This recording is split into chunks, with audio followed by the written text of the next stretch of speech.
Botei para gravar, né? O trabalho nosso aqui, a pesquisa é gravada. Os colegas vão buscando ramificação para trazer também o seu aporte pessoal, né? Assim, o que que eu trago de novidade, né? O Vinícius Costa, né? Participa do grupo meio que por fora, ele estuda sem entrar aqui nas lives. Por curiosidade pessoal, resolveu abraçar o Adler, dedicar-se ao Adler. Pouco pesquisado, mas também foi estudante junto com Freud, o Alfred Adler. Esse Alfred percebeu, né, o narcisismo em Freud, o narcismo, a vontade de se dar bem na vida, que é o narcisismo, né? A gente quer ser melhor que o outro, quer ter mais sucesso, cada um de nós, né? Quer ser mais valente, mais corajoso, mais inteligente. Então, não há novidade nenhuma desse modo de pensar no narcisismo. E o Alfred Adler percebeu, né, o Freud, assim como Jung também percebeu.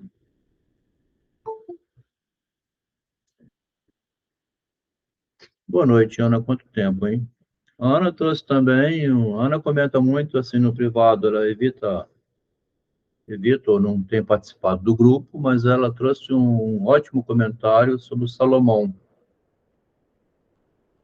Parece que o Salomão, que o comentário que a Ana trouxe, é que ele também se decepcionou com o próprio narcisismo, tá? A gente viu isso no Guimarães Rosa, criticando muito severamente o Machado. Boa noite, loucos por literatura, né?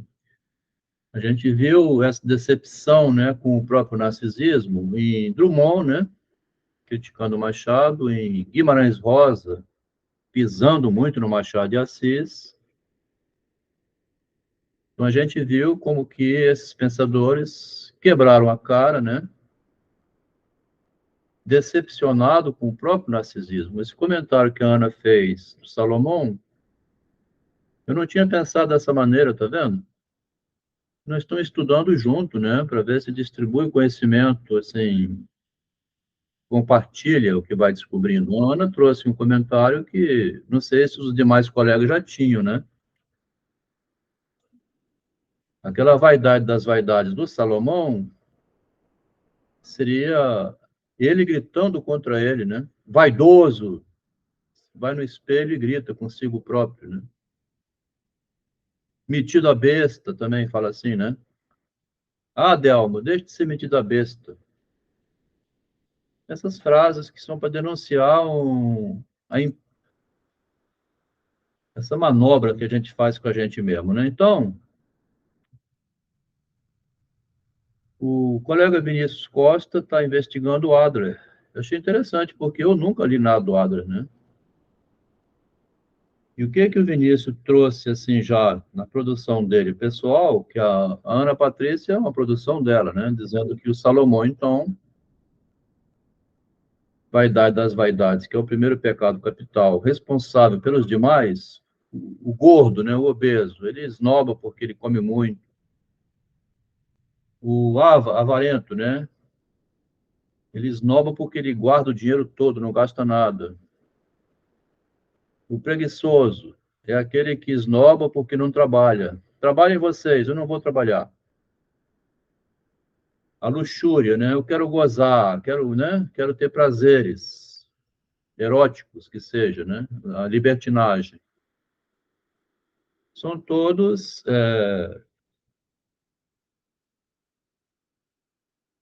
pecados que decorrem da vaidade. Eles vêm depois da vaidade. O primeiro e único pecado capital é justamente o exibicionismo do homem, né? Humano. Até aí não tem muita novidade, mas já ajuda a compreender. Mas o Salomão, então, esse comentário que a Ana trouxe, né? O Salomão, quando diz vaidade das vaidades, ele não está pondo a vaidade no alto, ele está tentando derrubar a vaidade, né? Assim como Guimarães Rosa cai diante de si mesmo, pisando no pescoço de Machado, né? E a gente está acompanhando como é que o Freud cai do próprio ego também, né? Sobe demais em cima do próprio ego e cai lá do alto, né? E esses grandes pensadores, então, também os grandes generais, né? Como Napoleão, Alexandre e outros, né? Se a gente souber olhar o ser humano como esse que pretende ser um deus, né, na Terra, assim, um salvador do mundo, a gente evita cair nessa armadilha, né? O comentário aqui do Vinícius diz o seguinte: uma informação que retirei do livro do Freud com Adler. Os primeiros livros do Adler, após romper com Freud, são de 1914, tá? E aí eu botei, aconteceu com Jung também. A ruptura deixou Jung em metanoia e não conseguiu fazer mais nada. Aí o Vinícius, comentando, disse, isso que me chamou a atenção, que foi no mesmo ano, em 1914. Olha só a percepção do Vinícius, que interessante, né? Então, a informação é que o primeiro livro do Adler só veio depois de 1914, e isso que chamou a atenção dele. Indo ver os comentários, diz assim, divergências doutrinárias, né, de doutrina, que se acirrariam entre fevereiro de 1911, por ocasião de uma comunicação de Adler sobre o protesto masculino como questão central da neurose. Quando Adler publicou isso, Freud combateu, né? Nesse protesto masculino, ele minimizava o papel do recalque na gênese da neurose. Então, não é bem um recalque, insistindo na importância do sentimento de inferioridade. Tá vendo? Se tem uma coisa no narcisismo da gente, é quando você se sente inferior, né? Feio, menor, gordo, negro. Agora estão com essa mania de não pode falar a palavra negro, né? Macaco, assim, esses nomes que ofendem a imagem, né? Sentimento de inferioridade.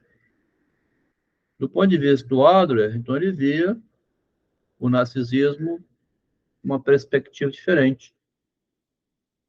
Não é a dificuldade de falar as coisas, mas o sentimento de impotência diante da.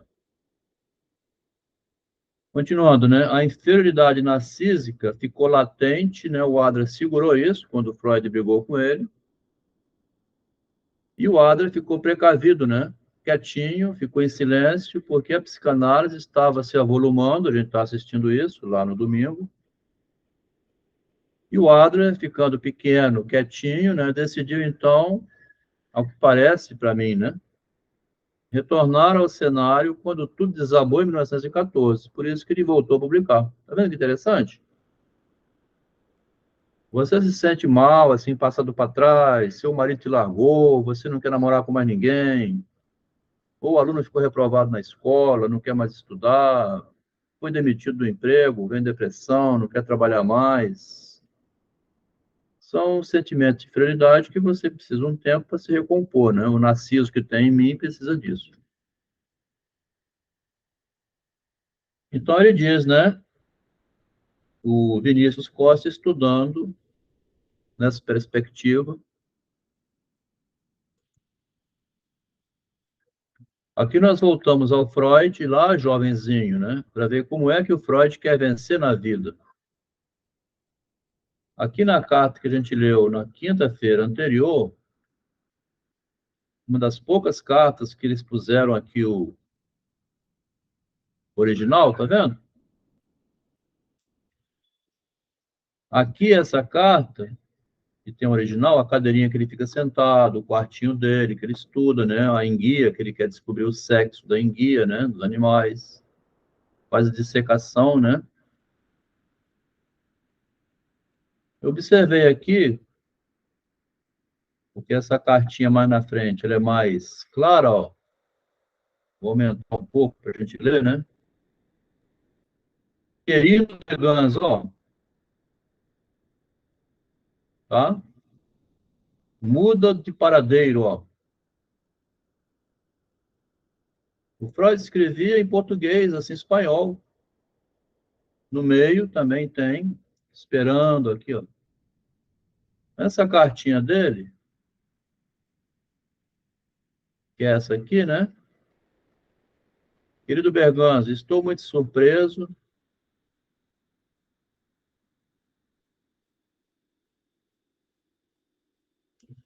Está escrevendo aqui em espanhol, só que ele mistura o espanhol com o alemão.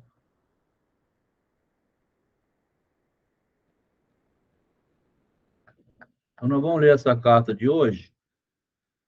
Nós estamos trabalhando aqui, eu pedi ao Guilherme para comparecer hoje, talvez tivesse um momento, né, para acompanhar, e ele, lá no privado comigo, resmungou um pouco assim, que não seja de novo o narcisismo do autor. Acaba batendo sempre nisso, né? O narciso em cada um que quer vencer na vida. Mas como é que você faz para vencer, tá? Como é que você faz para dar esse passo adiante, né? Que é o que nós estamos vendo, então, a novidade seria aqui no Freud. Espera aí que tem gente querendo entrar aqui, não mandei o link, né?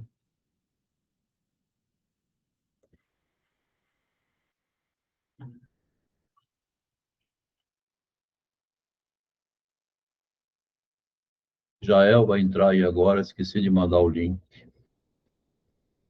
O link ficou de fora, né?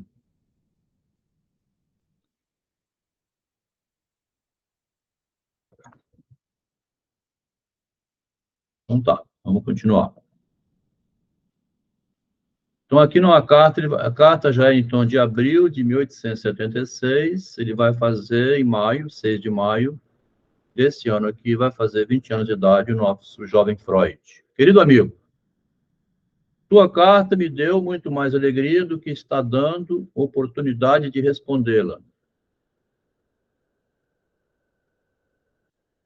E entre mentes tornou-se muito indesejável poder responder cartas. Não te admire dessa repentina alteração de minha atitude, já que eu, além disso, procurei eximir de mim o peso da resposta e agora o estou desejando. É um volteio na linguagem, né?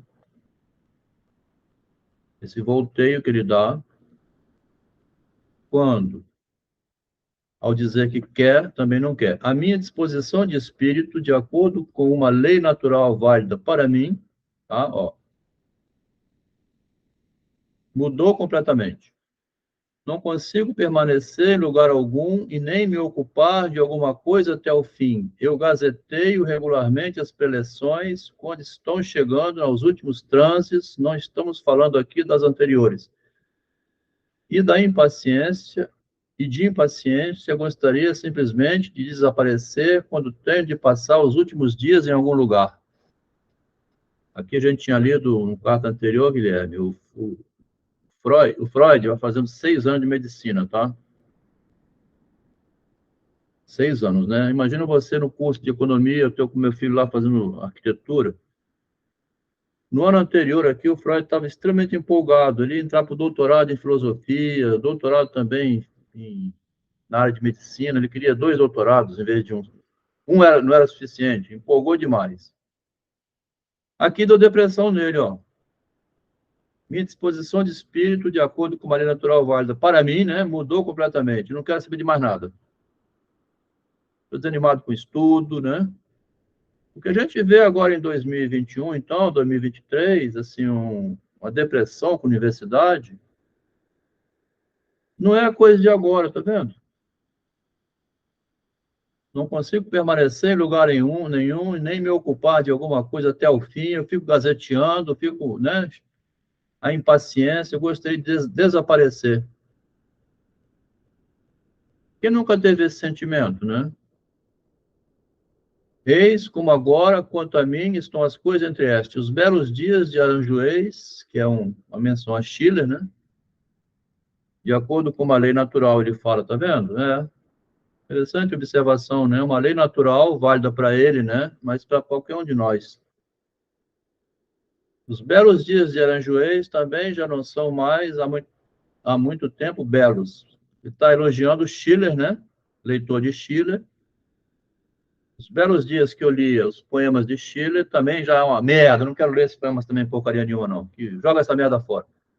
Creio que já te escrevi uma vez que o tempo, devido ao liberalismo mal entendido, torna-se infame aos domingos e feriados. Agora, desde a terça-feira de Páscoa, esta força da natureza vem se comportando tão abominavelmente que começamos a ansiar vivamente pela volta das velhas tradições.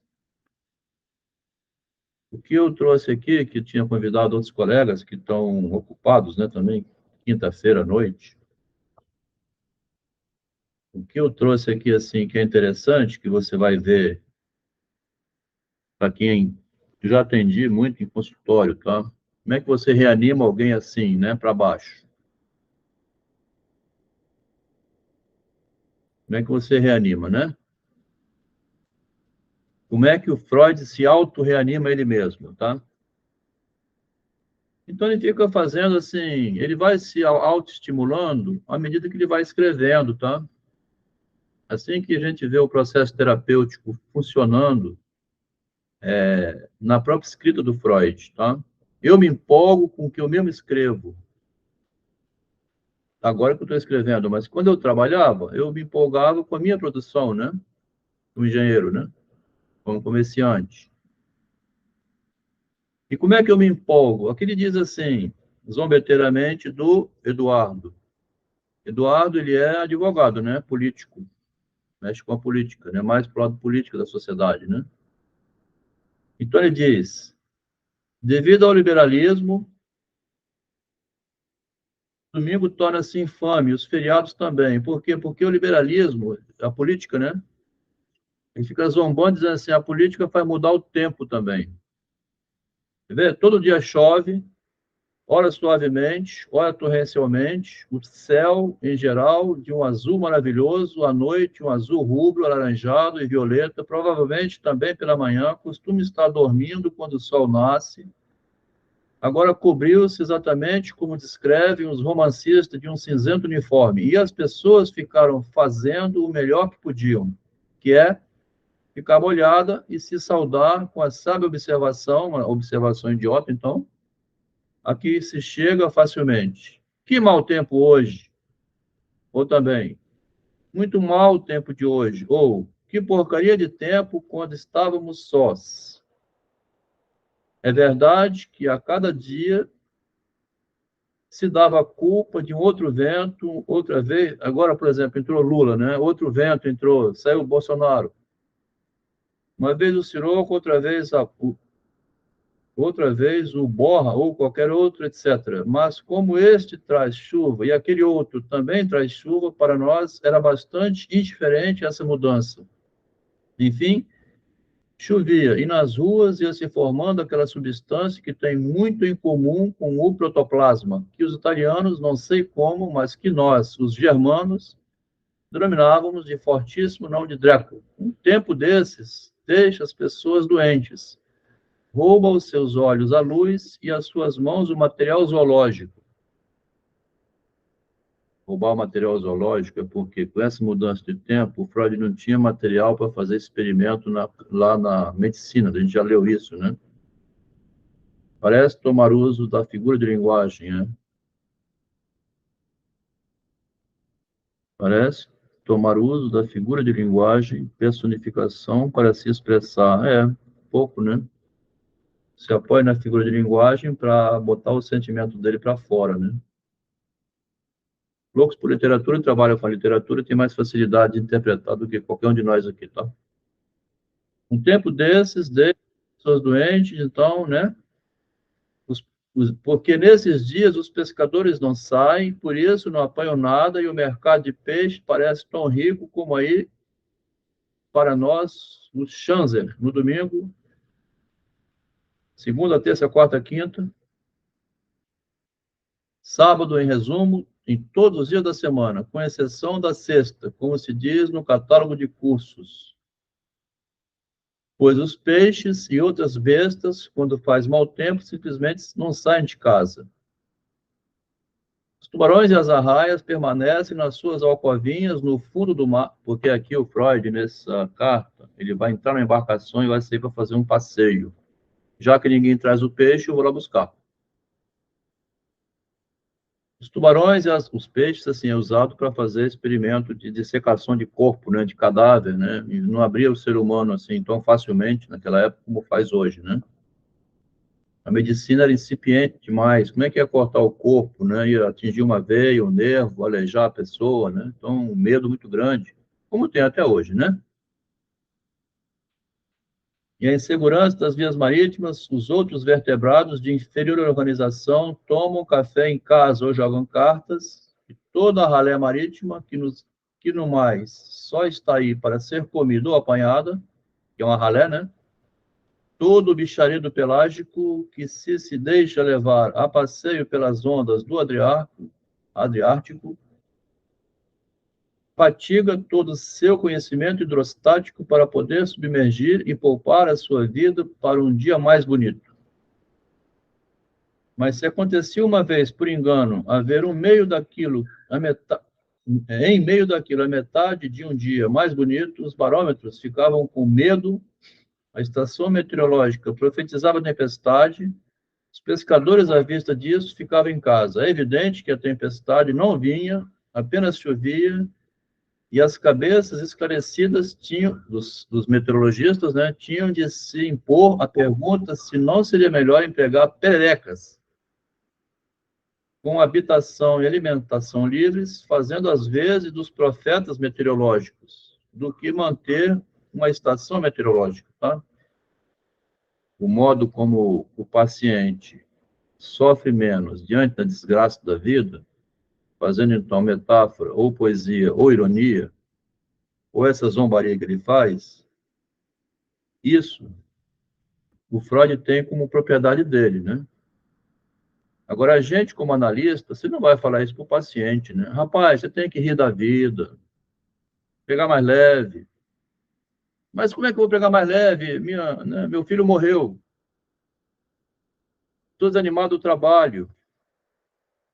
Então, você tem que dar valor ao que ele diz, tentando ver se ele vai, daqui a pouco, aliviando desse sofrimento tão atroz que ele traz e que é muito difícil reanimar um depressivo crônico, tá? Motivar uma pessoa que não está conseguindo fazer nada, né? A gente está lendo, então, como que o Freud é autoanalítico nele mesmo, né? Assim, ele vai se motivando. Por quê? Porque precisava, né, de material e a estação meteorológica tinha previsto tempo ruim, errou, não fez tempo ruim, os pescadores não foram buscar enguia ou os demais materiais, né? Ele chama aqui de bicharedo pelágico, ó. Não traz o bicharedo pelágico para o médico fazer os experimentos, que a medicina depende do bicharedo aqui, né, do animal, né? Abrir o corpo, ver o coração, a circulação sanguínea. Como é que o médico vai trabalhar? Eu sou da engenharia, é fácil você pegar um saco de cimento, né, o tempo todo, lajota, concreto, ferro, fazer parede. Mas e o médico, né? Ele tem que abrir um corpo, né?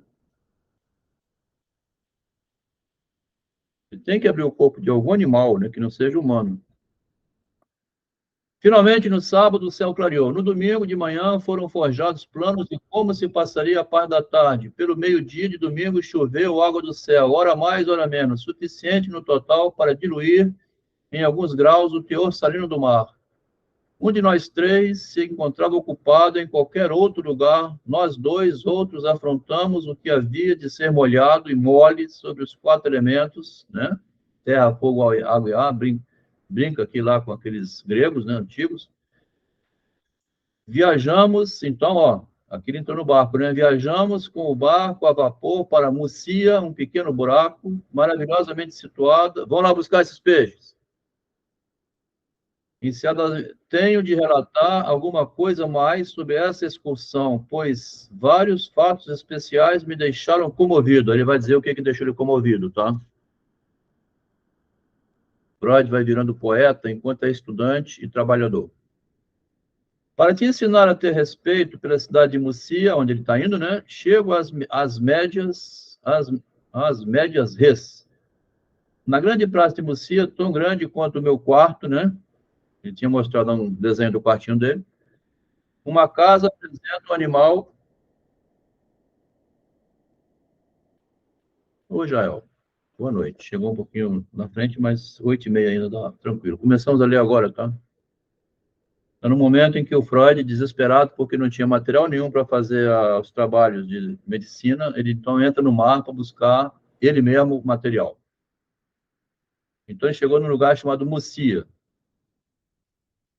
É um lugarzinho pequeno, ele diz, tão pequeno quanto o meu quarto, uma casa, apresenta um animal em estado de decomposição, talhado em pedra, que, pelas minhas conjecturas, era um leão.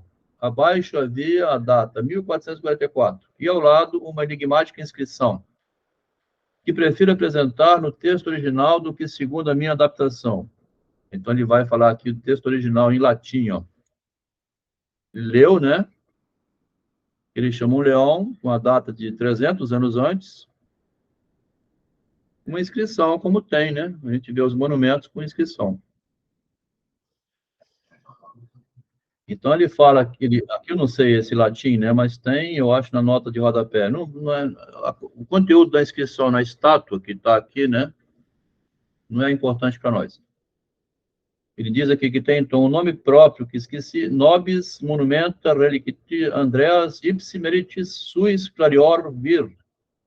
Minha tradução diz, aqui o prefeito ordenou que os judeus, sob licença de Veneto, emigrassem e os proibiu que se afastassem daqui, como dito disso, nos conservou a lembrança o senhor XYZ Andreas, homem de elevados méritos. No Grêmio escolar deles, né, que tem um Grêmio dos dois personagens, eles têm um Grêmio escolar. Com vale.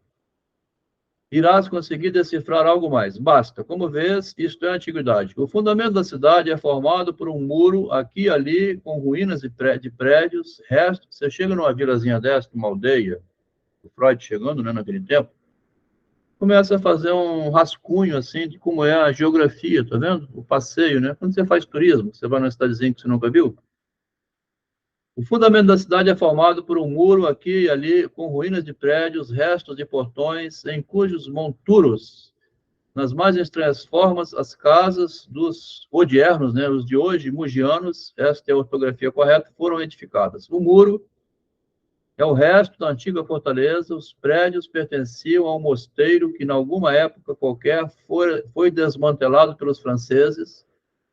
Os mugianos vivem todos terrivelmente juntos e abaixo uns dos outros, em horrorosos buracos cavados na terra e em casas cegas, meio cegas, paralíticas, surdas e vacilantes.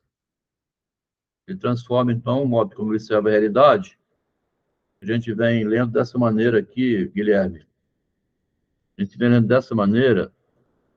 Como é que você vê, por exemplo, São Paulo, né? Eu estou em São Paulo passeando, fui tirando umas fotos, mostrando no grupo uns videozinhos, né? Perto da Paulista, uns casarões gigantes, assim, baixinhos ainda. Daqui a pouco vem uma megalo impressa dessa aí, derruba tudo e faz um gigante. Botei esse comentário no grupo, e o Guilherme lá, assim, tem lá por perto o Bexiga, né? Também, assim, esses bairros que são bucólicos, que você vai passear, né? E quem é da arquitetura, de repente, passa aqui daqui a 30, 20, 40 anos, alguns anos na frente, e vê tudo derrubado, né? Tinha só fotografias do que era antes. Então, esse modo de ver a realidade que você, com isso, escreve e vai se distraindo, né? Diante da angústia existencial. Ele fala, né? Como é que são edificadas as cidades. O muro é o resto de antiga fortaleza, os prédios pertenciam ao mosteiro que, em alguma época qualquer, foi desmantelado pelos franceses, né? Os mugianos vivem todos terrivelmente juntos e abaixo, com horrorosos buracos em casa cega. A cidade possui, porém, o seu porto, o qual penetra o navio que normalmente faz a ligação com Trieste. Um mole, que é um dique, né, o circunda. O porto dificilmente deve ser tão fundo que permita a alguém nele lavar comodamente as suas mãos. Envia uma ramificação para dentro da cidade, né, tá? O mole, né, onde vai as embarcações ancoram lateralmente nesse pequeno dique, né, que eles chamam aqui, ó. Envia para onde repousam os barcos pesqueiros de uma população de genuínos navegantes. Este canal é tão sujo que não dá para se medir a sua profundidade. Em busca de descobertas, ó, a ciência do Freud, né, medicina da época, saímos a passear pelas ruas e encontramos 3 cafés, 4 ou 5 restaurantes, um barbeiro. O que mais me chamou a atenção foram 3 letreiros, com letras muito bem recurvadas e com a denominação completa de levatrices aprovatas, um número que tem de ser surpreendente para um ninho tão pequeno, principalmente quando se leva em consideração a nossa displicente inspeção das ruas. O enigma acabou sendo esclarecido. Bambini, de todas as cidades, vagabundeavam pelas ruas, ragazzi, né? Brincavam e brigavam, e não faltavam doni, havia suficiente número de fatini. Quando depois entramos primeiro no restaurante e a seguir no café, ficou bastante claramente realçado que as levatrizes tinham suficiente trabalho e mérito. Em 2 dos nossos institutos, escolhidos a esmo, ambas as nossas serventes estavam grávidas, o que significa, pelos cálculos de probabilidade de Brentano, professor dele de filosofia, né? Freud parece psicótico, assim, escrevendo, misturando a filosofia lá da universidade com a realidade cruel aqui, né? O que significa, pelos cálculos do filósofo de probabilidade Brentano, que se pode esperar bastante mais de outra servente, de outras mulheres que não estavam grávidas, né? Porque tinha 2 grávidas. Não me empenhei para verificar se as mulheres do lugar, talvez influenciadas pela fauna marítima, dão seus frutos o ano inteiro, ó. Leva a realidade em tom de escárnio. Está vendo aqui, Guilherme? O futuro inventor da psicanálise, quando jovem, ia escarnecendo da própria realidade, né? Freud, com sua sensibilidade, descreve o ambiente como quem descreve a situação interior, talvez, né? Reflete o interior para fora, né? Bem observado. Não me empenhei para verificar se as mulheres do lugar, influenciadas pela fauna marítima, dão seus frutos o ano inteiro, tá vendo? Será que essas mulheres dão fruta o ano inteiro, né? Você viu aqui 2 grávidas. Como é que elas ficam dando frutinha, essas mulheres, né? Ambas as serventes estavam grávidas, trabalhando assim mesmo, né? A servente grávida. Então, dá fruto o ano inteiro. Ou se todas o fazem ao mesmo tempo em determinadas épocas, ou ainda se o número de levatrizes, hoje no grupo, o Guilherme botou uma observação da avó com a mocinha de 15 anos que ia ter neném, assim, bem, uma observação bem freudiana, né? Pela observação que o Guilherme botou no grupo, né, assim, estarrecedora, né? Falou assim, em algum momento ela enlouqueceu para fazer isso com a neta, né, que estava grávida. Relacionada à gravidez, tá vendo? Tem uma frutinha, né? A moça ia ter uma frutinha e a avó, aborrecidíssima, porque com 15 anos ter neném, como é que ela engravidou com 15 anos, né? Compromete uma vida inteira, né? Amamentar, como é que vai fazer agora com a vida? Quem é que vai suprir, né? Então, a observação do Guilherme, essa avó tratando mal assim a moça, quando ela enlouqueceu? A pergunta é o contrário, né? Quando essa menina enlouqueceu, que não se previu, não se precaveu e com 15 anos está grávida, né? Daí por diante é um bebê, né? Trabalhar, né? Grávida, como diz aqui, tá?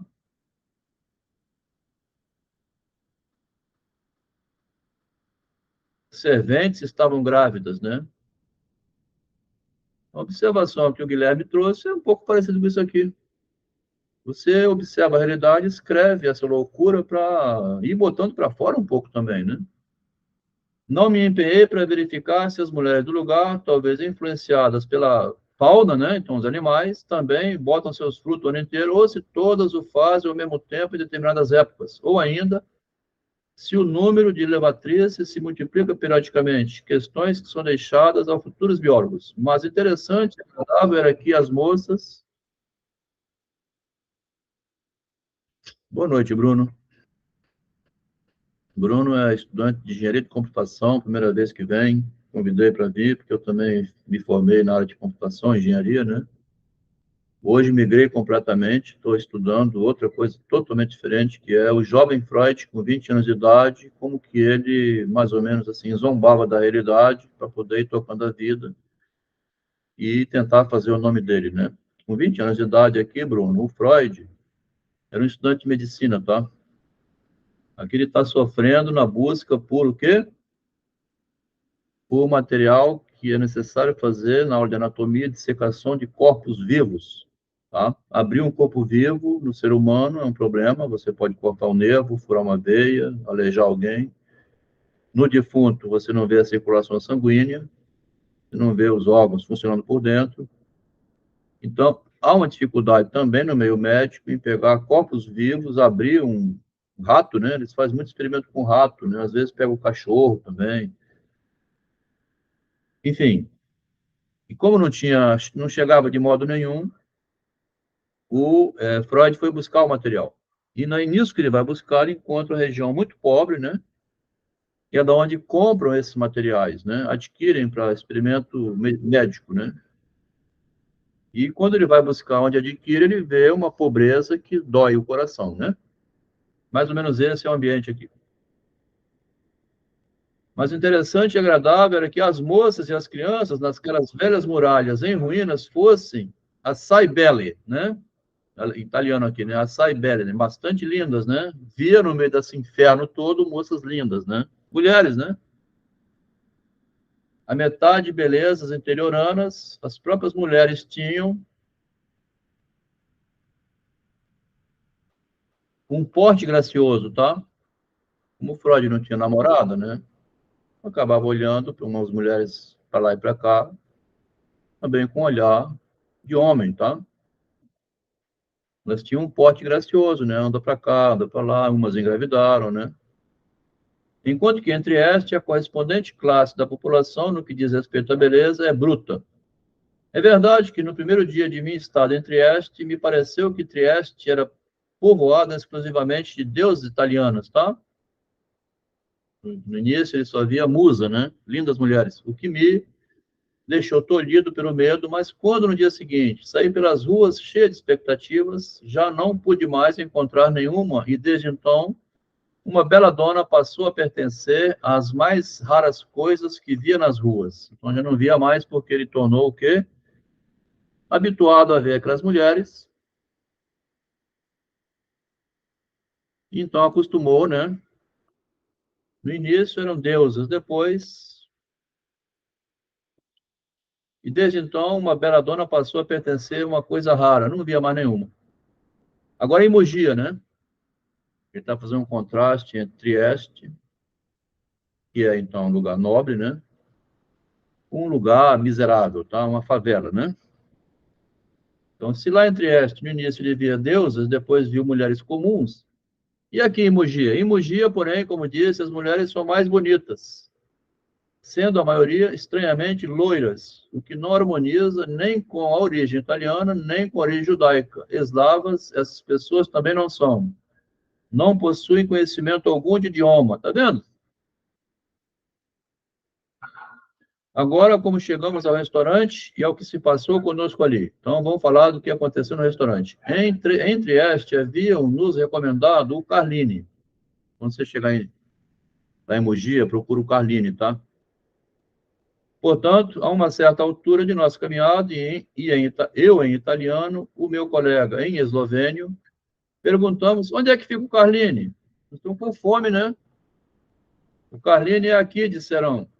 Mas Chusso, não é Pio, não é, né? E por cima, toda uma torrente de palavras em italiano. Outras perguntas para saber onde se poderia encontrar uma buena osteria. Onde é que tem uma buena osteria? Se provam que per tutto. Aqui se encontra de tudo. Foi a resposta e a melhor se encontra no Monte Mugiano. Ali e lá. Ficamos com... Imagina o Freud, bicho, caminhando nesse negócio, tá vendo? Fazer medicina. Ficamos contentes ao encontrar a hosteria. Era sombria, pouca decoração, e meu prosaico colega quase entrou em desespero. A melhor mesa, nas proximidades da janela, estava molhada de vinho derramado. Você vai almoçar num lugar que a comida fede, o ambiente é feio, né? E você com fome, né? Pedimos que a enxugassem e nos sentamos. Acabei logo descobrindo que o restaurante era razoavelmente bom, até que é bonzinho o lugar. O vinho era um mugiano nato, de qualidade aceitável, o pão era passável, o queijo primoroso, não se exige mais do que isso desse lugar chamado Carline, né? A dona era uma senhora imponente, seus dois belos filhos andavam entre os hóspedes à guisa de atentos observadores, nossa companhia era bastante variada. Com bom apetito, ou seja, com fome você come até pão estragado, né? Com bom apetito e com permesso, um camponês versado nas três línguas tomou lugar à nossa mesa. Um pouco adiante estavam sentados alguns soldados, e no meio da sala se mantinha um homem totalmente bêbado, do qual o dono, a dona e os garçons faziam troça.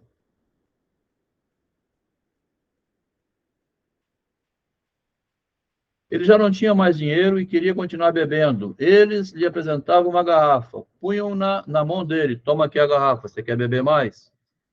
E quando ele queria se servir, exigiam o pagamento. Paga porque você vai beber, né? Ele afirmava já ter pago. Eles diziam que o pagamento se referia à garrafa anterior, mas eu já paguei. Como é que você vai discutir com um bêbado, hein?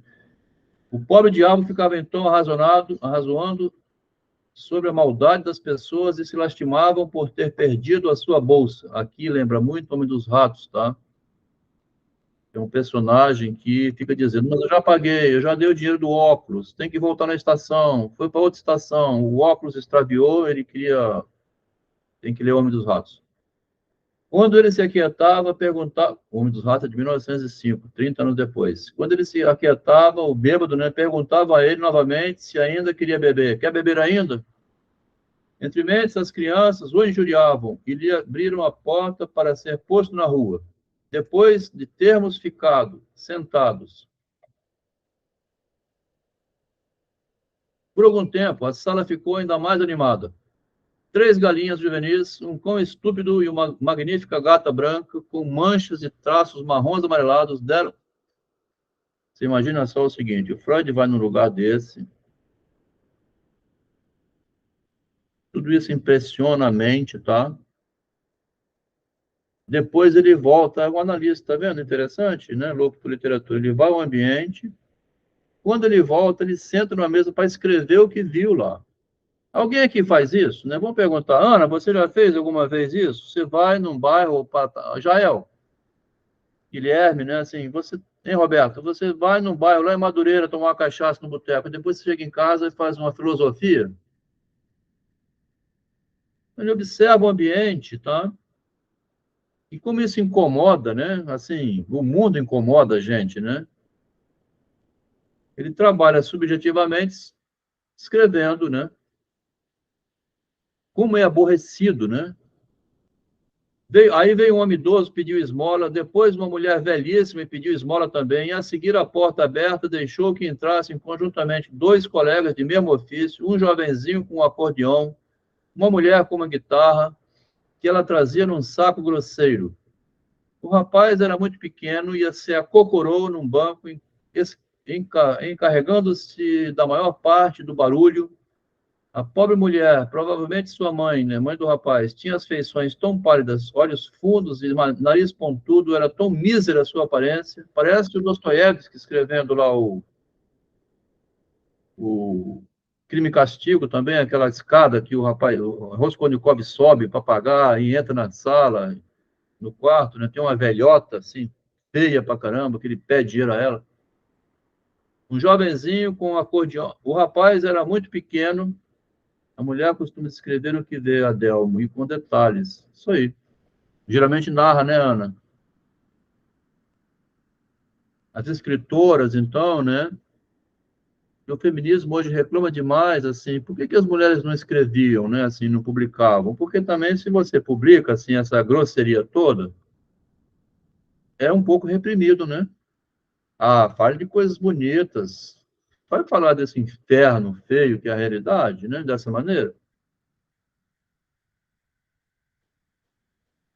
Um rapaz era muito pequeno e se acocorou num banco, encarregando-se da maior parte do bagulho para a mulher. Era tão mísera a sua aparência, arranhava seu instrumento de uma forma tão espasmódica, né? Parece que a gente que pedia esmola através de tocar música, né? Tossindo ao mesmo tempo que ficamos inclinados a acreditar realmente na miséria. E, como se sabe, não é coisa tão rara nesse mundo, né? Todos os nossos parasitas estavam satisfeitos conosco, só as galinhas expulsaram inexoravelmente nosso companheiro de mesa. Chovia tão forte, quando saímos para a rua, que o meu colega instou para que nos esgueirássemos para dentro de um café para ir jogar xadrez. Vamos jogar um xadrez, para ver se passa o tempo? Quer dizer, é muita loucura você ainda jogar xadrez num convite desse, né? Vamos lá jogar um xadrez, então, né? Não tem outra coisa para um baralho. No café, encontramos de novo uma proprietária, de novo duas crianças de cabelos amarelados, uma delas um piccolo bambino, ele vai usando de vez em quando palavras italianas no meio, né? E em expectativa, um terceiro. Um dos hóspedes bulia com as crianças e fazia-lhe cumprimentos que já era tão crescido e tão bonito para quem tinha 60 anos. Um velho, então, né? O pequeno se eriçou contra o desaforo. O velho não. Mexeu com ele, dizia que tinha 60 anos. Mas aí o pequeno se eriçou contra o desaforo no 50. E ficou orgulhoso por ter baixado 10 anos de sua idade. Também toda aquela graciosa criança não tinha mais do que 5 anos. Também aqui havia um bêbado, um cara magro que, porém, no seu frenesi, deixou perceber que era um homem de elevada inteligência. Fez discursos políticos e cantoria política. Roma, Veneza, e começa a não sabia ir adiante. Foi então ter com um dos hóspedes e lhe disse o seguinte: Voi siete un dei più grandi uomini del nostro tempo. Garibaldi, ecco, uma frase aqui que ele fez questão de traduzir, né? Ele anotou a frase, né? E trouxe, né? Não me lembro qual era. Aqui está a inscrição que ele botou, né?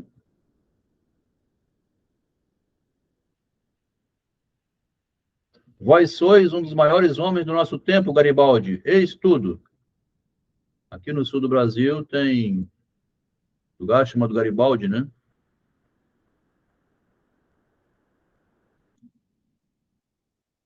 Rio Grande do Sul, né?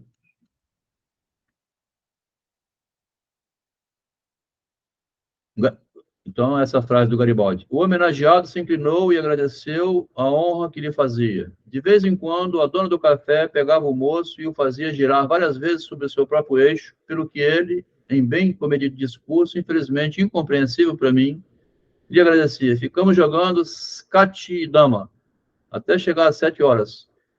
Freud foi buscar em guia, acabou fazendo esse passeio, tá vendo? Estudante de medicina para providenciar o próprio material, né? Experimento de anatomia, até chegar às 7 horas. Fomos então às pressas para o navio que nos esperava no porto de Mugia. As formosas de Mugia estavam passeando no cais, passando em revista os forasteiros e rindo-se deles. Tá vendo? Aí aparece uma grávida, né?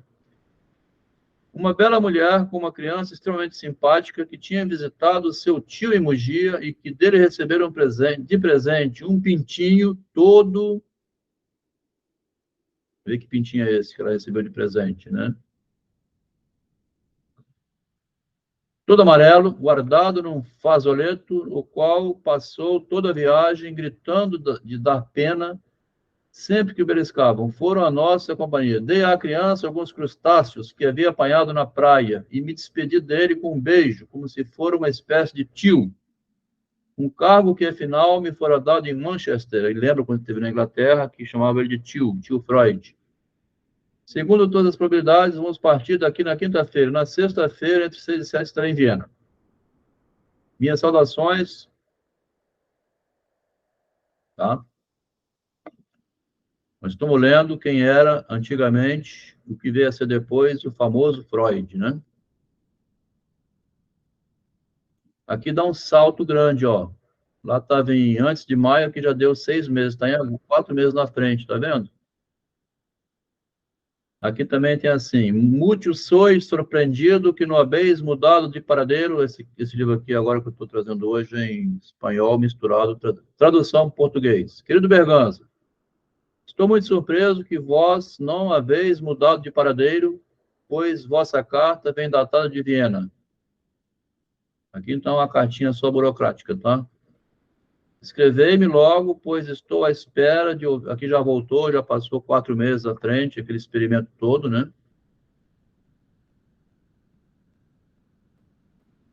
Vamos para frente. Então, agosto de 76, o Freud completou 20 anos. Aqui que tem, querido Berganza, mudou, né? Ele escreve espanhol misturado com alemão. Mais uma cartinha em espanhol, que na versão portuguesa, estranhamente, ele põe a versão espanhol e traz uma tradução para o português dentro do mesmo livro.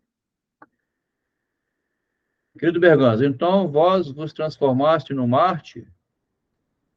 Está vendo como é que muda completamente o modo como ele observa o mundo, né?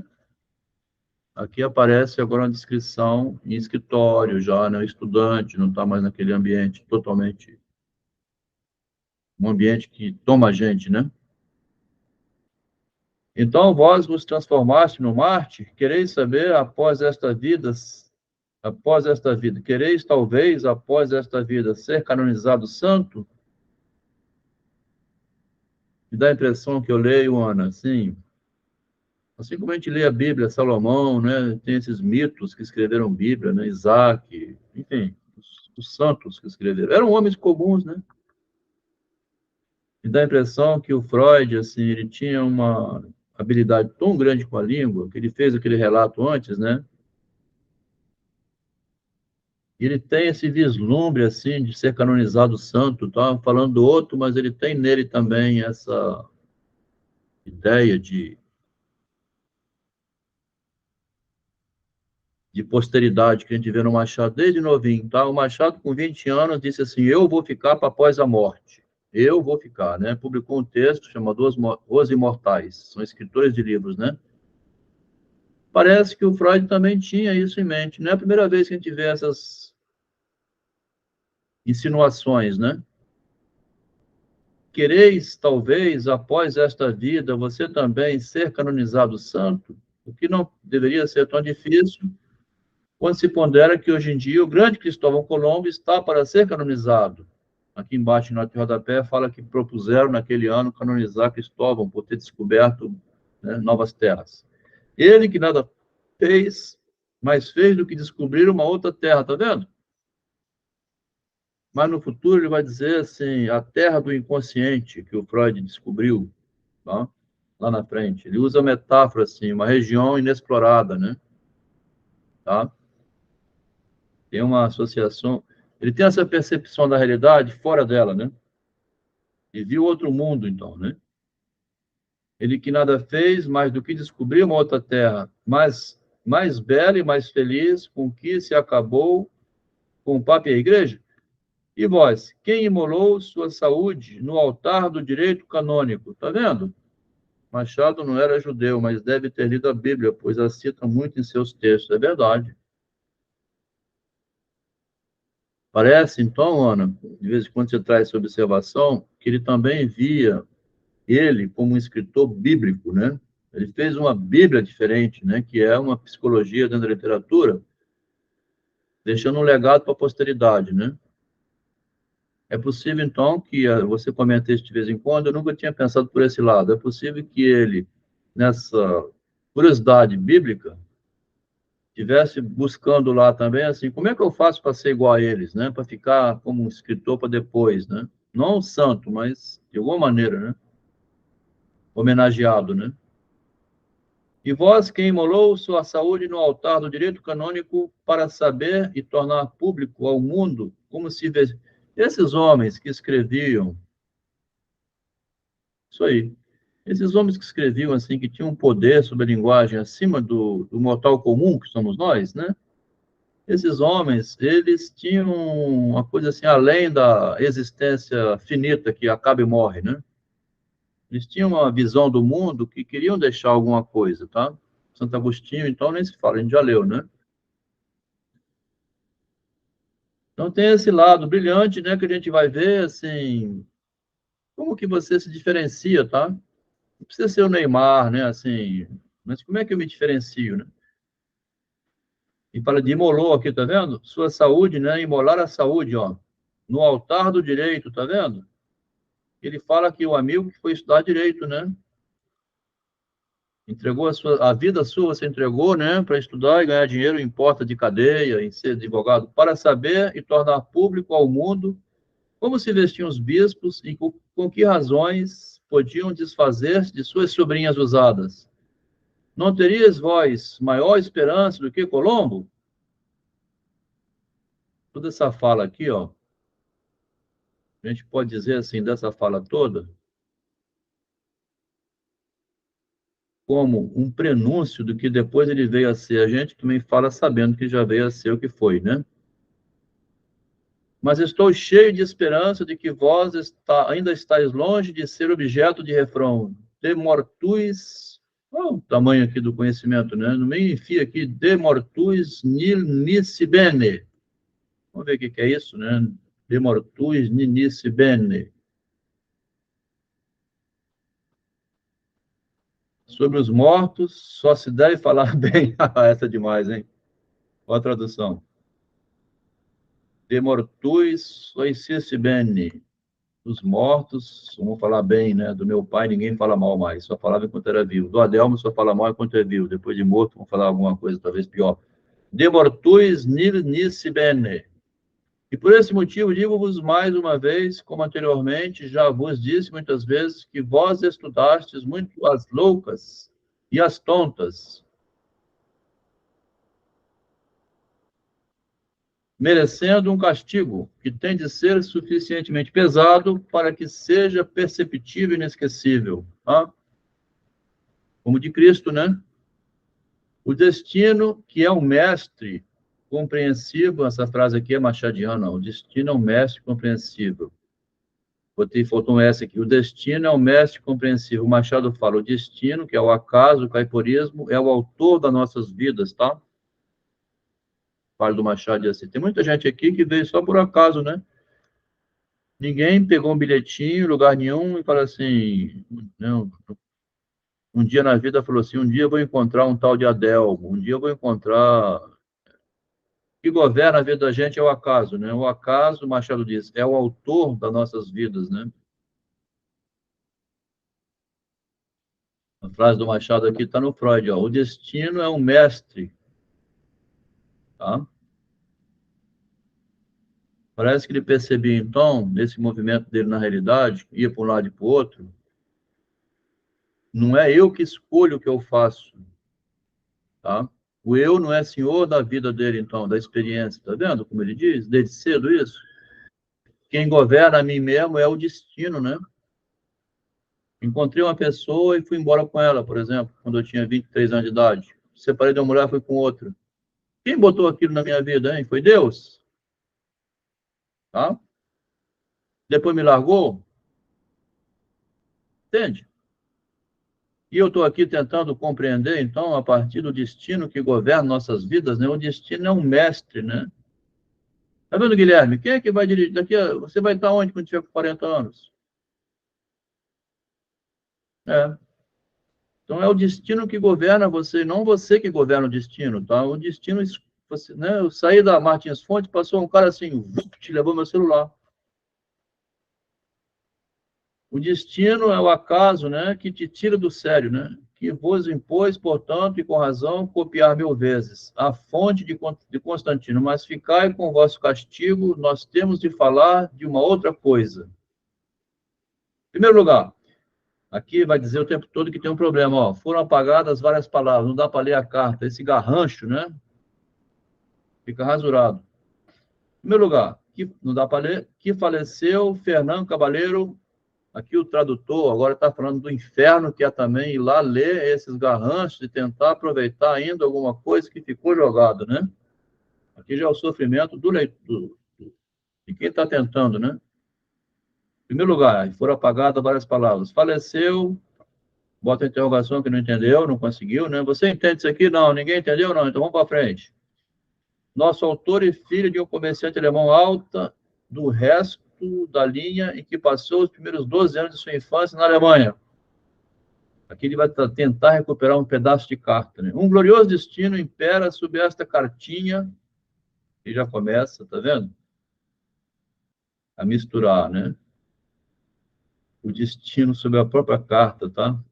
Se o destino governa nossas vidas, tem também um destino governando essa cartinha. Aí está apagado. E já estou escrevendo há 3 dias. Tem uma metalinguagem ao mesmo tempo funcionando, né? Falta o resto da linha. Por esses dias chegaram a minha mãe e as minhas irmãs, falta o resto da linha, que sobre vós me contaram coisas do arco da velha. Mais uma interrupção. Neste momento, derramei meio copo d'água. Aqui ele vai misturar tudo, tá? Aqui o Freud vai parecer psicótico no manicômio, ó. Vai derramar água na carta, tá? Então a própria carta vai ficar borrada também. E ele, para não jogar fora, ele manda a si mesmo, né? Para coroar esta obra, tá vendo? É possível que a carta nem chegue até vós, e então ireis crer que eu tenha esquecido a vossa existência e os meus deveres de escrever para você, tá? É possível que vós já estejais acreditando nisto agora, nessa invenção que ele está fazendo, né? Pois ainda não enviei o arco de violino que vós me pedistes na vossa carta. Ficais sabendo que o amaldiçoado instrumento de tortura encontra-se diante de meus olhos, o violino está aqui na minha mão, neste momento, e que amanhã o tereis com toda certeza. Fica tranquilo, vai chegar o violino aí. Mas peço-vos utilizá-lo com uma certa... Talvez a carta não chegue, mas o violino vai ter que chegar, né? Em consideração a vossa débil saúde e em atenção a mim, porque toda vez que vós tocais violino, ouço ressoar no meu ouvido esquerdo. O Freud escreve fingindo que é doido aqui, ó.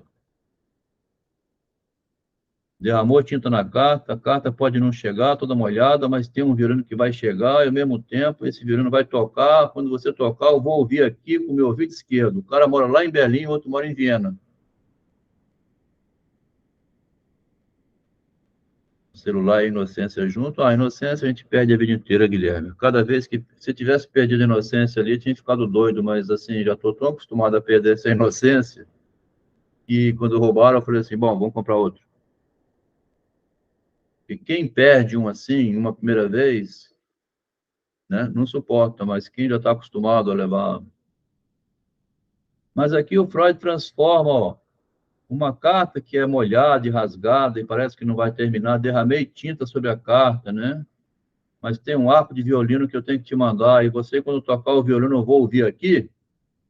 Vede só o recente mau jeito, neste momento, na forma de uma oval, em manchas que se espalham em pontas, oval é o violino, né? As cartas são manchas que se espalham em pontas, o que me deixa de tal maneira desconcertado que vou ficar por aqui, tá? Prometendo-vos para os próximos dias uma outra carta, mais razoável, e que não quer dizer que a vossa resposta não deva seguir-se tão rapidamente quanto possível. Escreve assim mesmo, hein?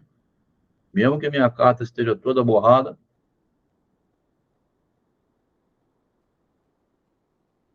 O Freud tinha um estilo, então, de brincar com a realidade, assim, ao mesmo tempo que redigia, né? Dizem que Freud acreditava em telepatia, mas o que ele fazia mesmo era zombaria, ficava zoando, fazendo petalogia, tá? Uma observação que eu botei aqui, ó. Não é bem telepatia de escutar um violino, é zombando disso, né? Dia que você tocar um violino aí em Munique, eu vou estar ouvindo aqui com o meu ouvido esquerdo ainda por cima. Continua Agosto. Querido Eduardo, é muito sensato que teu conselho de usar uma caixa para guarda-chuva É muito sensato teu conselho de se usar uma caixa. Fico zangado comigo mesmo por não ter perdido antes este meio de comunicação, que é escrever, né? Pois, para dizer toda a verdade, a coisa está começando a se tornar para mim um instrumento de tortura. Não foi possível conseguir uma caixa de suficiente tamanho, porque tinha que botar o violino dentro, né? É claro que não fui me informar nos grandes almoxarifados da cidade, mas já estou convencido de que para o cumprimento desses, um comprimento desses pertence uma altura e uma largura bastante desmesurada e que se terá de pagar caro. Estarás recebendo a coisa juntamente com esta carta, espero eu, poderás tocar violino à vontade e encantar todo mundo, dar concertos com o teu instrumento, para tanto com o tempo já não será suficiente, e essa impossibilidade é meu mérito, ainda que modesto. Gostaria de acrescentar algumas palavras sobre a tua irmãzinha. Vai falar da irmãzinha do Eduardo agora. Olha como ele vai falar da irmãzinha dele, hein? Estou seguro de que, com isso, não irei enredar ainda mais a questão, fazer um enredo grande, né? Porque digo somente a ti e talvez somente o diga porque você já sabe. Ela, a sua irmãzinha, não é de forma alguma um caráter enigmático. Antes, o tipo de uma criança serenemente sadia, talentosa e, além disso, precoce e indômita. Tais crianças, naturalmente, opõem resistência aos procedimentos que constituem a nossa educação. Olha aqui, Guilherme, que ele vai falar da menininha com o processo educacional lá em 1876. Hein? Tais crianças, naturalmente, elas opõem resistência aos processos que constituem a educação, então resiste, né? Como um jovem camponês que, tendo passado todo o tempo trepando em árvores e em rixas com companheiros, recusa-se a ir para a escola. Isso aqui, essa frase, um pouquinho mudada, está no Conto de Escola do Machado de Assis, tá? Quando ele fica observando pela janela, brincando as crianças lá fora, ele nervoso, né? Um garotinho, querendo ir brincar, mas tendo que ficar sentadinho, né? Interessante, tá? Observação do Freud, né? Sobre a irmãzinha do Eduardo. Ela com dificuldade de ficar obedecendo a todos os regulamentos escolares, né? Enquanto que tem gente que foge disso. Estou convencido de que é nada mais do que a liberdade que lhe está fazendo falta no Instituto. Ó. Se desperta a suspeita de que não quer permanecer lá por uma outra razão, estará representando uma intriga com uma força de vontade e uma habilidade que são raras para a sua idade. Sua saúde não sofreu nenhum prejuízo com a sua permanência no Instituto, tá? A garotinha, né? Quando esteve aqui a última vez, pude observá-la bem, ele observa, né? E então, o Machado dizia o tempo todo isso, que ele era observador dos caracteres humanos, né? O Freud é muito parecido, né? Desde jovem. Acompanhamento retrospectivo convence-me de que ela parece e continua tão selvagem, né? Quanto era antes. Considero que seja bastante justificável que se procure domesticar a menina, né? Botar um cabresto nela, assim, calma. Através da disciplina do Instituto, para quem é professor, isso aqui, né? A Ana é professora e Loucos por Literatura também, trabalha dando aula. Tem que domesticar esses animaizinhos humanos, né? Uma disciplina do Instituto e creio que seria totalmente desacertado condescender com ela a ponto de levá-la a uma pensão familiar. Então, se ela não quer estudar, vão levar para uma pensão.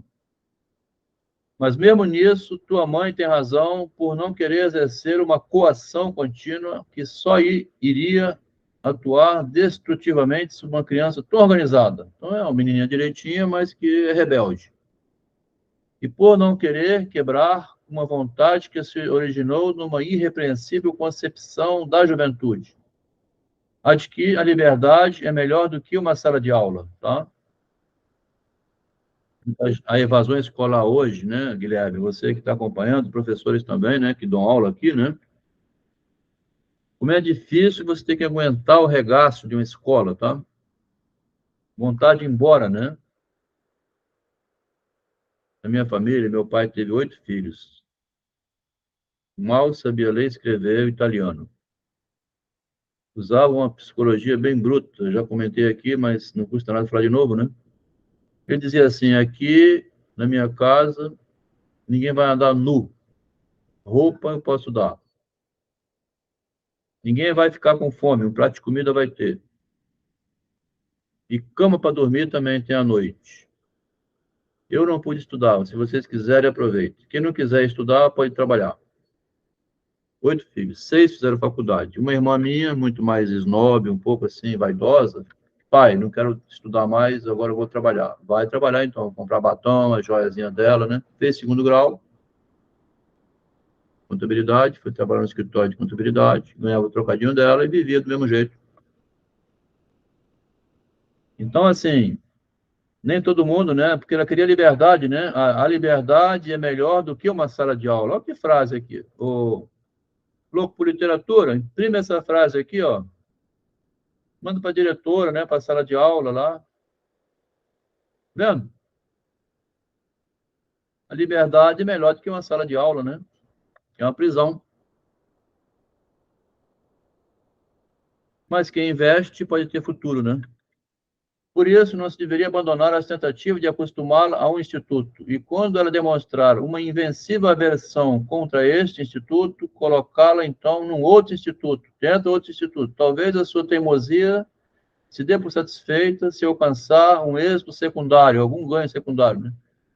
Pode-se assim dizer, pode-se ainda dizer a ela que não deve esperar que também venha a ser liberada do outro instituto, prometendo-lhe, no caso de, uma, de um procedimento impecável, uma agradável interrupção através das férias. É bastante fácil e possível que ela venha a encontrar, noutro lugar, uma professora ou algumas amigas que lhe tornem até agradável a obrigatória permanência. Olha que interessante. Se encontrar uma patotinha, né? Que seja mais divertido, ela não abandone. Talvez tua mãe venha a presenciar que ela queira se libertar do instituto para voltar para casa. Tá vendo? Aqui em Vitória, eu alugo imóveis para estudante, né? Faz medicina. Aconteceu aqui há uns 6 anos atrás, 8 anos atrás. A moça passou em medicina aqui na UFS. Está inacreditável essa história se contar, viu? Morando no apartamento do Adelmo. Aí, passou uns 3 meses, uma avó veio fazer companhia. Não dá certo isso, né? Passou mais uns 3 meses, veio o pai levar todo mundo embora, a avó, a filha. A garota não conseguia ficar longe dos pais, no interior da cidade. Largou medicina, largou tudo para ir para o interior, arrumou, provavelmente casou, ficou ajudando a família, né? É tão interessante, tá vendo? Porque todo mundo quer passar na UFS e ser médico, né? Inteligente, passou na UFS, mas o sentimento de afetividade com a mãe, com a avó veio ficar. Vai lá, vovó, você pode ficar lá com a nossa netinha, para dar o afeto, o carinho, né? Vai para a escola, volta, aquele monte de livro. Não suportou essa angústia de ficar presa numa sala de aula, né? Aqui ele fala, né? Você vê como a experiência de mundo conta? Se, porém, depois de ficar todo o ano tentando se acostumar, se a sua resistência continuar como nesses 3 meses, então não haveria como justificar que não se fizesse a vontade dela. Qual a vontade dela? Nisso, a minha concepção se desvia das dos teus, porque tu, dado que isto parece ser o mais sensato para vocês, queres vê-la, seja como for, numa incubadora para filhas de famílias abastadas. Tira da escola, ela não quer mesmo, né? Bota na incubadora, vai procriar, ter família, casar com, né? Arrumar um marido, né? Mas a educação tem de ser sempre considerada pelo educando como um benefício e só deve lhe ser imposta na medida em que ainda exista de esperança de que venha a se convencer da sensatez do benefício. Aqui o Freud se mostra também, tá, Jael? Está acompanhando, né? O Freud se mostra aqui Sim, sim. um idealista e se ilude, porque ele fala aqui o seguinte, ó, o idealista do Freud que se ilude, quer ver? A educação tem de ser sempre considerada pelo educando, né? Quem vai aprender, como um benefício e só se deve lhe ser imposta na medida em que ainda existe esperança de que venha a se convencer da sensatez do benefício. É uma loucura isso aqui, né? Vou dizer por quê. Ô, ô, Porque quando eu ô, tinha uns... Abel, Jael. esse exemplo que você deu aí, né, do rapaz da medicina, e esse trecho aí que você coloca, a sua resistência continua com esses 3 meses. Essa resistência, né, a gente pensar no sentido, né, de resistir, que acaba sendo, de certa forma, uma lembrança, né? É uma lembrança. Eu não quero fazer, eu vou sair desse curso, eu não quero continuar. Há uma lembrança, há algum nível de representação aí, mas aí eu tô afirmando, mas é uma forma de pergunta, se é que você me entende. Eu fico pensando se pensar nesse sentido de resistência, se é também uma resistência de de como é que eu coloco? De representação mesmo, representação psíquica ali, sabe? O que que onde que está, se eu for para pensar, onde que está o sintoma nessa resistência? Se é sintoma, se é um recalque, entendeu? Dentro, em conjunto com uma memória, entendeu? Se tem é uma resistência, há uma memória afetiva, eu não vou fazer, mas há uma memória efetiva, que eu posso pensar sobre isso? Eu tô tentando, assim, sabe, entender, porque às vezes sustentar um desejo não é fácil também. É, O mas desejo também ele é barrado, agora ele você acabou pode ser respondendo que barrado você, aqui você está perguntando, você acabou dando a resposta agora, talvez meio sem querer ou querendo, né? Sustentar um desejo não é fácil, né? Estudou muito, passou no vestibular para medicina, dos mais concorridos que existe, tomou vaga de outras pessoas, então tem muita inteligência para ser aluno da UFES, né? Uhum. Fica 3 meses, vem a avó, fica fazer companhia, não está aguentando, se arrastando ir para a escola e volta. Daí a pouco a avó também fala, ah, não, ela não quer, e nem eu quero ficar aqui em Vitória. Sustentar o desejo. Agora, no futuro, né? O que ela vai pensar desse fracasso anterior, tá? Assim, a moleza, né? Não foi forte o suficiente para sustentar o desejo. Como é que vai carregar essa marca, né? Não fui médica. Não aguentei a saudade da mamãe, da roça, do queijo. A cidade é hostil, né? Você tem que ficar noite e dia dormindo sozinho, ou com a vovó ali, só estudando, matéria, UFES, aula, medicina, um livrão desse tamanho, para ganhar dinheiro, né? É um monte de angústia, Jael, que vem junto, que a representação que você disse, de papel de médica, a função social, para gente que vê de fora, parece, minha filha, mas é um absurdo você não querer, mas eu, né? Alguns vão dizer niilismo, não tem sentido a vida, não é isso, né? Não é só assim simples. Mas você abrir mão de viver para passar 6 anos estudando, tá? Deixar de viver, né? De comer um queijo com abóbora lá na roça e aquilo, né? Sei lá o que mais, com 21 anos de idade, para frequentar a sala de aula, como ele diz, né? Na frase aqui em cima, né? A liberdade é melhor do que uma sala de aula. Serve para essa moça, tá vendo? Não aguentou. Agora eu encafifei mais com uma frase pior ainda aqui, tá vendo? Uma frase pior ainda, que é assim: a educação tem de ser sempre considerada pelo educando, né? É a menina, então, a estudante, ela que tem que considerar como um benefício. E só se lhe deve ser imposta na medida em que ainda existe esperança de que venha a se convencer da sensatez do benefício. O pai tinha que ser enérgico aqui, tá, Jael? Negativo, você vai ficar aí, fazer sua medicina, se arrastando como for, tá? Nada de voltar, essa peninha de saudade da mamãe e do papai, você vai depois se arrepender, você tem que aguentar firme aí. A educação tem que ser sempre considerada pelo educando como um benefício, mas pode ser imposta na medida em que ainda existe esperança de que venha a convencer mais na frente desse benefício. Quando eu tinha uns 11 anos de idade, meu irmão matriculou no curso de datilografia, que tem que bater com 10 dedos, né? É raro você ver alguém hoje que bate com 10 dedos assim, que você bate uma carta rapidamente, tá? Eu ia chorando, eu ia esperneando, gritando com meu irmão.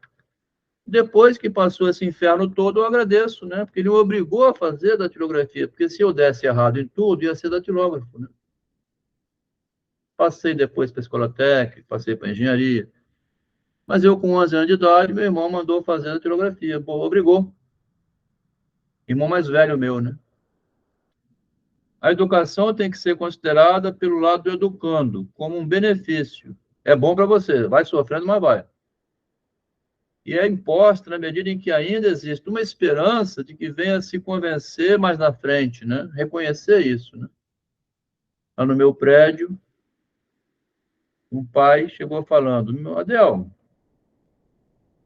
agora o meu filho vem brigar comigo porque eu deixei ele sair do curso de espanhol. Ele fez concurso Mercosul, precisa saber língua espanhola, está com 29 anos, precisando estudar rapidamente espanhol.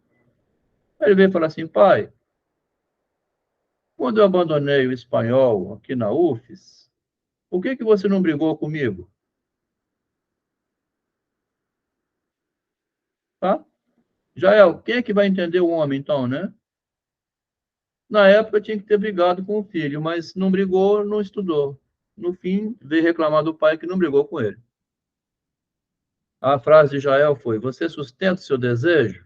Você não quis estudar, né? O desejo era não estudar. Agora você vem brigar comigo porque eu concordei com o seu próprio desejo? Desculpe-me essas linhas motivadas pela carta enviada à minha mãe. Então, nessa passagem, o que o Freud comentou aqui, jovem Freud, né, que não era tão criança assim, tinha 20 anos já, né, um homem experiente, então, que estava estudando medicina, ele faz um comentário sobre a sua irmãzinha, né? Então, tá vendo, assim, como é difícil a gente ser crítico do outro, né? Aqui eu vou dar hoje por encerrado, são 9h30, não vou avançar muito. Desejou, escolheu viver o desejo, agora pague, né? Isso aí. Eu só vou trazer aqui, que eu já comentei no momento anterior, uma novidade Ah, que Delma, agora pague o problema quando ele vem e fica com o buraco da falta, né? é, Você abre mão, depois você sente falta daquilo que você abre mão. pois é isso aí, ó. Aí é uma frase bonita, né? Você abre mão, não vou fazer lá na frente, pô, por que que eu não fiz, né? Era uma médica hoje, ó, R$ 40.000 por mês, atende no posto de saúde ou concursado, né? Aqui, vou ler um pedacinho lá da Interpretação dos Sonhos, um livro de 30 anos depois, né? 76, 80, 100, 24 anos depois, o Freud publica a Interpretação do Sonho. Um homem maduro já, com 20, com mais 24, 44 anos, né? O Freud nasceu em 56. Em 1900, ele tinha 44 anos quando publicou a grande obra dele, né? Lá nesse livro dos sonhos, vai falar uma passagem que interessa muito aqui, que é o aspecto crítico interno a gente, tá? A gente tem dentro da gente mesmo um crítico, né? Ele vai dizer isso com relação ao paciente, mas serve para o próprio Freud e serve para qualquer um de nós aqui, que é o quê? A adoção da atitude de espírito necessária. Então, eu adoto a atitude de espírito que é necessário perante ideias que parecem surgir por livre e espontânea vontade. Ideias que vão brotando dentro de mim por conta delas, as ideias, né? Ideias que eu estou, assim, divagando e vem à minha mente. Qual a atitude que eu vou adotar em relação a essas ideias?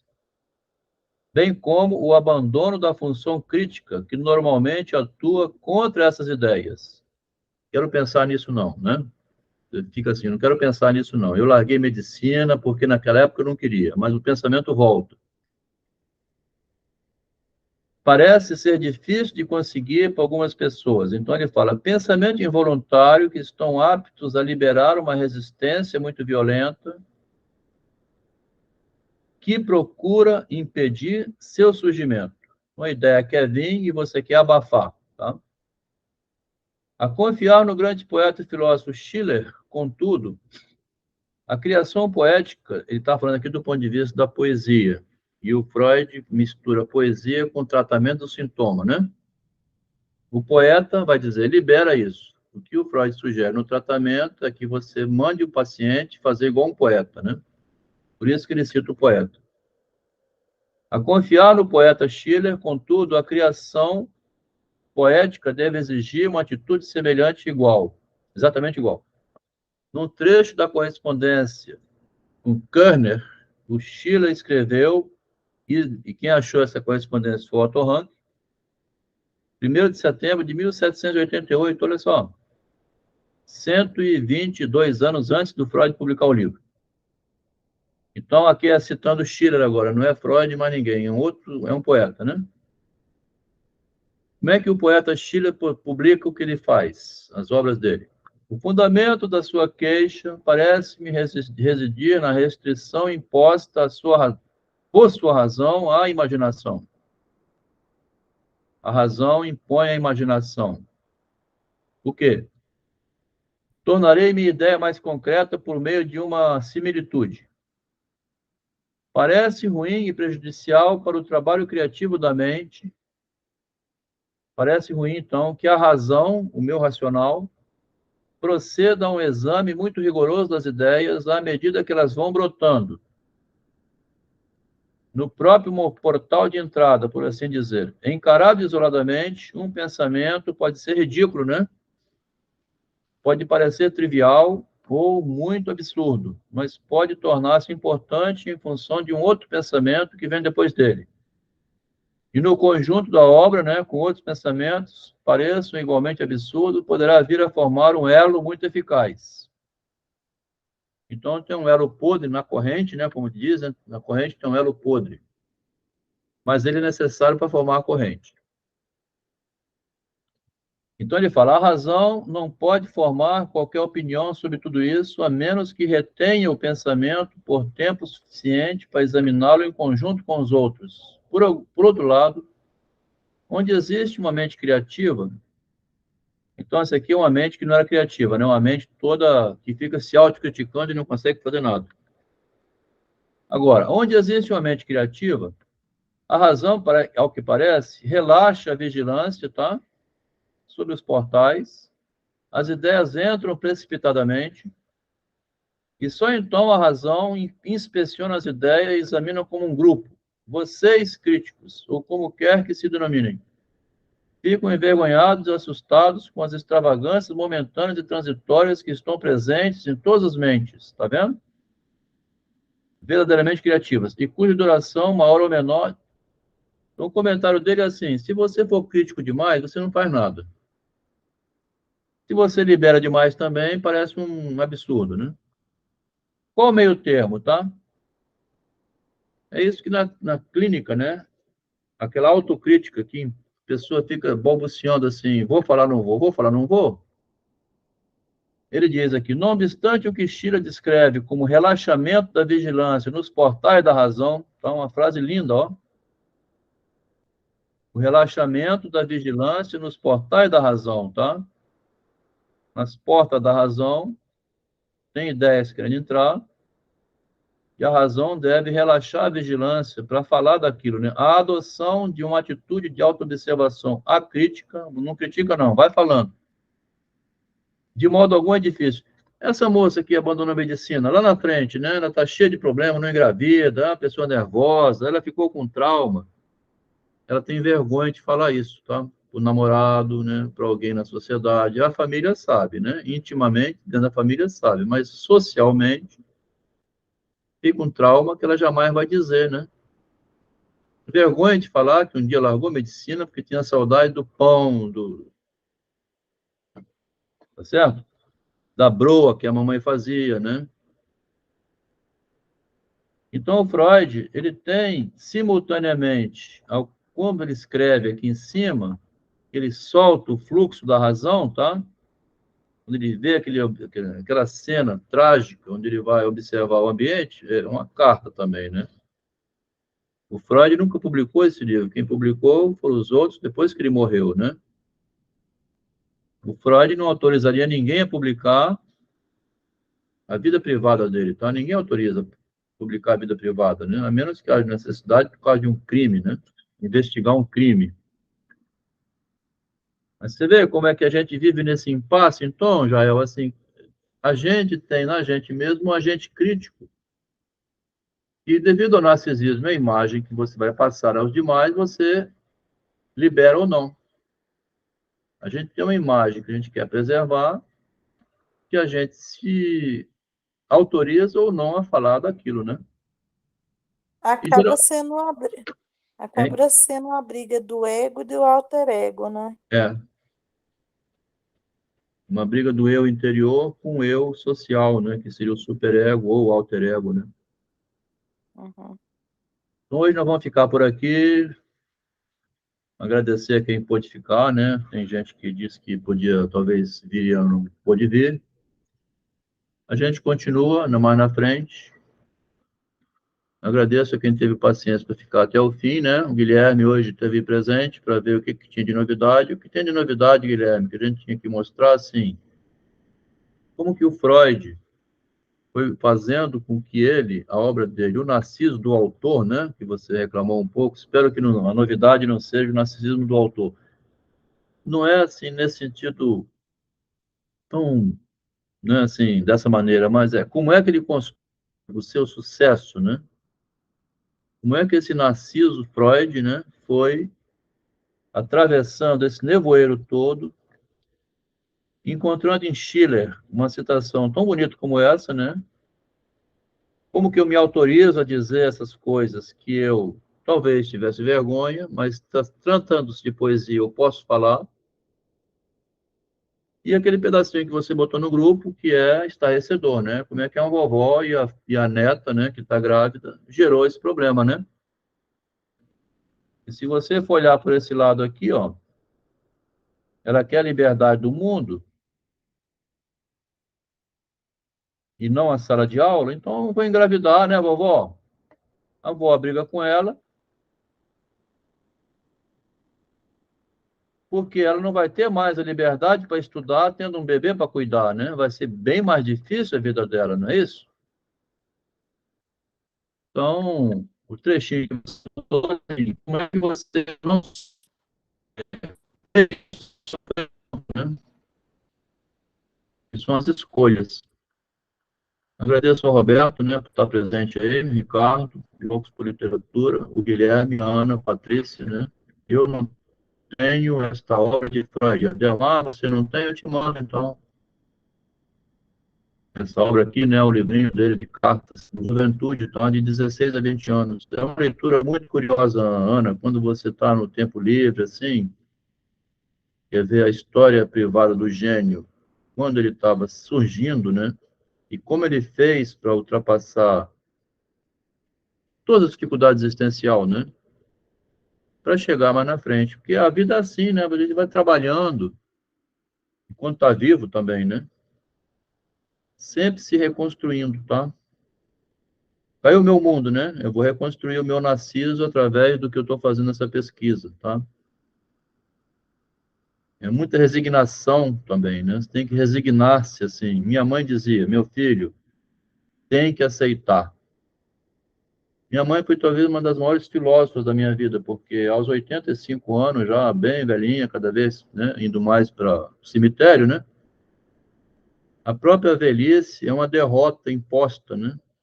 Meu filho, a gente tem que aceitar. Não dá para se rebelar, né? Você perdeu, tem que aceitar. Falou isso antes de falecer. várias vezes. Você tem que aceitar. Por que você está com dificuldade em publicar o novo livro, Adelmo? Olha aí, pergunta, né? Porque a gente também não pode arregaçar tudo, né, Ana? Tá? Tem que preservar um pouco também, né? Então é um impasse, né? Mesmo que você foi passado para trás por outra pessoa, como foi o Freud com Jung, o Freud não escancarou tudo. A gente está lendo as cartas do Freud com Jung para ver o que o Jung fez com o Freud. Daqui para frente, naquela leitura de domingo, você vai ver coisas assim que você não acredita que o Freud deixou o Jung fazer isso com ele. O Jung chama o Freud de cachorro mais na frente. Ele foi tomando assim um empoderamento. Você não sabe o que eu posso fazer com você, Freud. Tá? Você, é igual numa família, né? Você vai, mamãe dizendo, meu filho tem que aceitar. Até que chega uma hora que não aceita mais também, né? Então, é importante ir lendo essas cartas para ver como é que esses homens suportam. Olha o Freud lá catando osso num lugar horrível, né? Lugar que ele escreveu. Foi bom ele deixar esse relato, porque você pensa assim, o Freud era, né, na Áustria, Machado de Assis era no Morro do Livramento. Não é, não. O Freud comeu um pouco de água maçô lá na Alemanha. A gente está lendo aqui a origem, né? Como que foi difícil para esse homem também, assim. Não era em berço esplêndido, não. No quartinho, né? Vamos deixar por aqui. Agradeço aqui a quem veio, né? Está com a gente. Boa noite. Vou despedindo, né? Se quiser falar alguma coisa, essa paciência de ver esse relato, né? Obrigado, Ana. É uma missão, Ana. Nós somos missionários aqui, como se fosse. Espero você. Ana, você acha que daqui a uns 100 anos vão me canonizar como um novo santo, Santo Adelmo? Missa do Santo Adelmo, né? Esquece, esquece, é melhor esquecer mesmo. Né? Santo Adelmo é muito. Como é que é? Era. Como é que chama? Bagunceiro demais para ser santo, né? Mas é isso. Obrigado, boa noite. Valeu, Guilherme. Obrigado, Ana. Vou desligar, tá? Dá para encerrar.